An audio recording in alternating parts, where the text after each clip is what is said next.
naman talaga ako bumuboto ng mga ganyan kasi congressman lang, tsaka yung mga congresswoman sa district namin, yun lang binoboto ko dati. Katulad yan. Ready?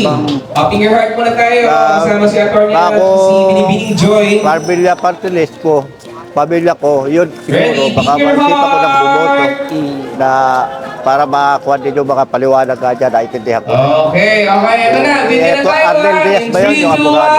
Bakit? Dito sa bagong party list na to, naliwala ako mo na wala man lang mga utang na loob sa mga lokal na bahawag o sa mga matataas na opisyal ng gobyerno.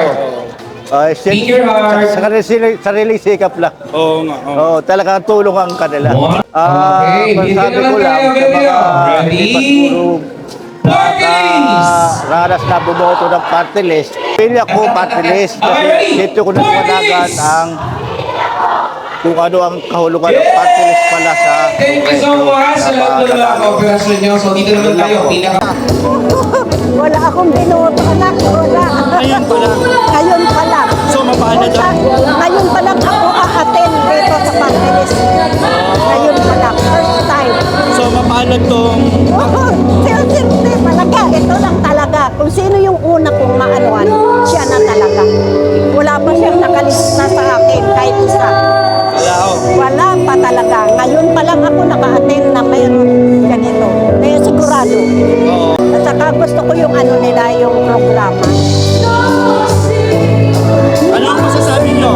Anong gusto nyo sabihin sa party list kung sakali silang swerte maluplog? Sana matupad. Matupad yung mga sinabi nila lahat. Isa ako lalapit ako sa kanila. Pagbibigay ng ayuda na may inaasahang kapalit na boto, malinaw na vote buying ayon sa isang abogado. Hindi dapat ginagamit ang ayuda para makahikayat ng boto ngayong panahon ng pangangampanya para sa 2025 election. Ito ang binigyan diin ng first nominee, Atty. Enyas Eli Diaz, mula sa Pamilya Ko Party List, kasunod ng ginagawang pag-ikot sa San Jose del Monte City, Bulacan. Para sa akin, ang ayuda, hindi dapat yan ginagamit para manghikayat ng boto. Kung gusto mo magbigay ng ayuda, yan ay dahil gusto mo makatulong. Pero hindi yan dapat conditional, hindi yan ibig sabihin na may kapalit. Giit ni Diaz, kung nais talagang magbigay ng tulong o ayuda ng sino mang politiko o kumakandidato, dapat lamang nawala itong ibang layunin kundi ang makatulong sa mamamayan nang walang hinihinging kapalit, lalo na sa ganitong mga panahon. Hindi masama ang magbigay ng ayuda kung bukal sa kalooban at walang kondisyon na naka-attach dun sa pagbibigay ng ayuda. Kapag meron kasi anyang inaasahang balik na boto ang mga namamahagi ng ayuda, malinaw na hindi ito ayuda kundi isang vote buying na mahigpit na ipinagbabawal ngayong panahon ng eleksyon. Pero the moment na nagbibigay ka ng ayuda dahil may ini-expect kang kapalit dyan, ay vote buying na yun. Para sa Balitang Malaya, ito si Bobby Patriarca, nag-uulat.